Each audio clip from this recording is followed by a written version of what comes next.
años 98 al 117, este obispo fue atrapado, Ignacio, y condenado a las fieras, o sea, a ser llevado al circo de Roma y morir devorado por las fieras. Resulta que durante el viaje, San Ignacio fue escribiendo 7 cartas a distintas comunidades cristianas. La primera a Roma, luego a otras como son Éfeso, Esmirna, Filadelfia, Tralia, Magnesia, y por último una carta a otro obispo llamado Policarpo, que lo vamos a ver, y que a la vez también Policarpo es muy importante. Todas estas cartas se conservan, están en griego y son cartas que nos van explicando la historia del dogma, de las creencias de los católicos. En estas cartas hay como una, digamos, idea general. San Ignacio agradece la caridad que tienen para con él las distintas comunidades cristianas. También promueve su misión hacia los obispos, o sea, diciendo, en cada comunidad, en cada circunscripción o diócesis, hay que hacer caso al obispo. Y luego da alguna corrección a esas comunidades, cosas en las que mejoren, menos a la de Roma. ¿Por qué? Porque la de Roma es la de Roma, es la cabeza, la iglesia primera, la cabeza. En esa carta son todo alabanzas. En sus cartas además se manifiesta como un alma ardiente, la de San Ignacio, un hombre que está enamorado de Jesucristo, que tiene una sed de martirio, que tiene deseo de ser como Cristo, en definitiva que anhela ese encuentro con su Señor. Hay también toda una serie de doctrina eclesiológica referido a lo que es la iglesia. En esas cartas, por ejemplo, aparece el obispo, como me he referido antes, que es como el vértice de la comunidad, ayudado por presbíteros, o sea, sacerdotes, y por los diáconos. Y quizá lo que más nos puede llamar la atención, que aparece en las cartas de San Ignacio el nombre más antiguo de la iglesia fundada por Jesucristo. Ese nombre es católica. O sea, el texto más antiguo que se conoce hasta ahora de Iglesia Católica, en cuanto nombre, vinculada por la Iglesia de Jesucristo, aparece ahí en una carta de San Ignacio. En lo referido a lo que es Cristo, la cristología, remarca tanto la divinidad como la humanidad del Señor. A los que no creían que era Dios y a los que no creían que Cristo se hubiera manifestado de verdad en nosotros como hombre verdadero. Y a la vez subraya que Cristo es hijo de María e hijo de Dios, igual como creemos ahora. Y vamos a decir, para acabar esta pequeña introducción de San Ignacio, que en sus escritos se transparentan o estén recogidos pequeños símbolos o credos.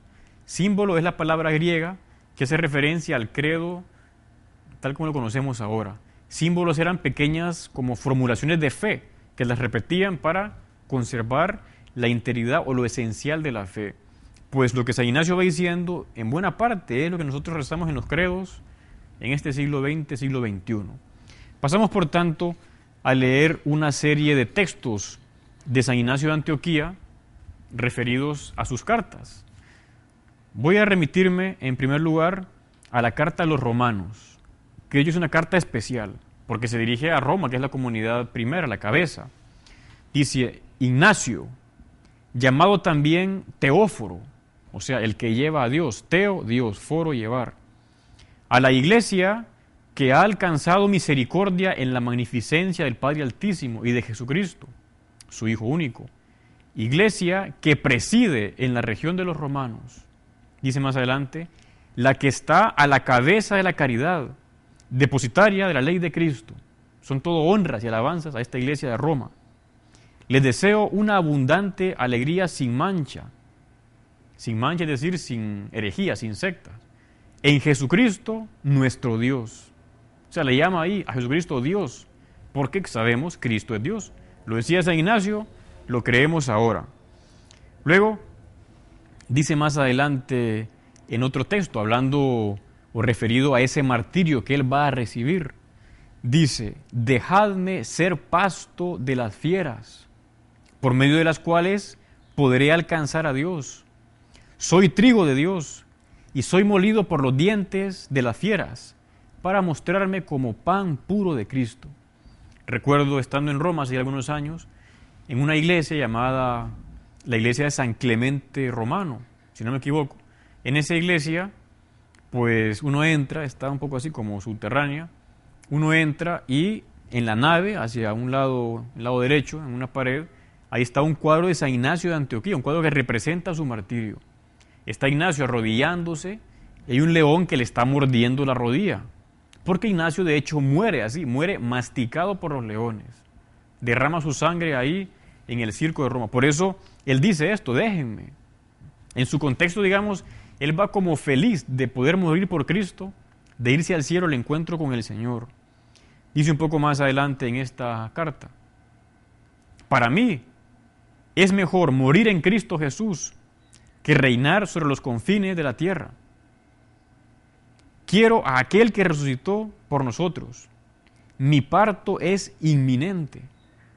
Perdonadme, hermanos, no impidáis que viva, no queráis que muera. Dejadme alcanzar la luz pura. Cuando eso suceda, seré un hombre. O sea, él está diciendo, San Ignacio, que prefiere morir en Cristo a ser rey.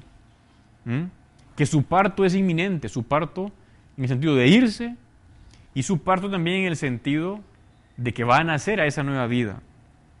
Y dice, no impidáis que viva, porque algunos querían como ir a rescatarlo, lo cual era imposible porque iba custodiado por soldados romanos. Decían, no impidáis que viva, ¿por qué? Porque al morir en el circo iba a vivir a esa vida eterna. Bueno, así siguen otra serie de cosas. Dice más adelante en la carta de los romanos, quiero pan de Dios, que es la carne de Jesucristo, y como bebida quiero su sangre, que es el amor incorruptible. O sea, hay referencia a la Eucaristía, el pan, que es el cuerpo de Cristo, su carne, como dice acá, y la bebida que es su sangre. Ahora pasamos a otra carta, la carta a los de Esmirna, a los esmirniotas. Dice lo siguiente, vamos a leerlo despacio, porque ese texto es como un pequeño credo, muy similar a lo que nosotros repetimos ahora, hablando de la verdad de fe. Dice, glorifico a Jesucristo, Dios, crucificado verdaderamente en la carne por nosotros, bajo el poder de Poncio Pilato y del tetrarca Herodes. Padeció todo esto por nosotros, para salvarnos. Y también resucitó verdaderamente, no como algunos incrédulos dicen que padeció en apariencia. Ellos sí son apariencia. Bueno, aquí está la verdad de fe como condensada. Estamos en el siglo I. Luego los credos irán desarrollando un poco para explicar todavía poco más. Luego hablando de cómo es la Eucaristía, dice, se apartan de la Eucaristía y de la oración, pues no confiesan que la Eucaristía es la carne de nuestro Salvador Jesucristo, que padeció por nuestros pecados. Dice, los herejes, los que no creen todos, se apartan de la Eucaristía y no creen que es la carne de nuestro Señor Jesucristo. Vemos que en el siglo XX, XXI, quien cree en la carne de Jesucristo en la Eucaristía somos los católicos, también los ortodoxos, que han sido fieles, han guardado esa tradición respecto a la Eucaristía. Y luego, el texto quizás más así impactante, que es el siguiente. Va a hablar del nombre de la iglesia fundada por Cristo. Una pregunta que mucha gente se hace. En San Mateo 16 se habla de Cristo, le dice a San Pedro, en esta piedra edificaré mi iglesia, no mis iglesias, le dice mi iglesia. Algunos dicen, bueno, pero no dice qué iglesia es, puede ser cualquier iglesia.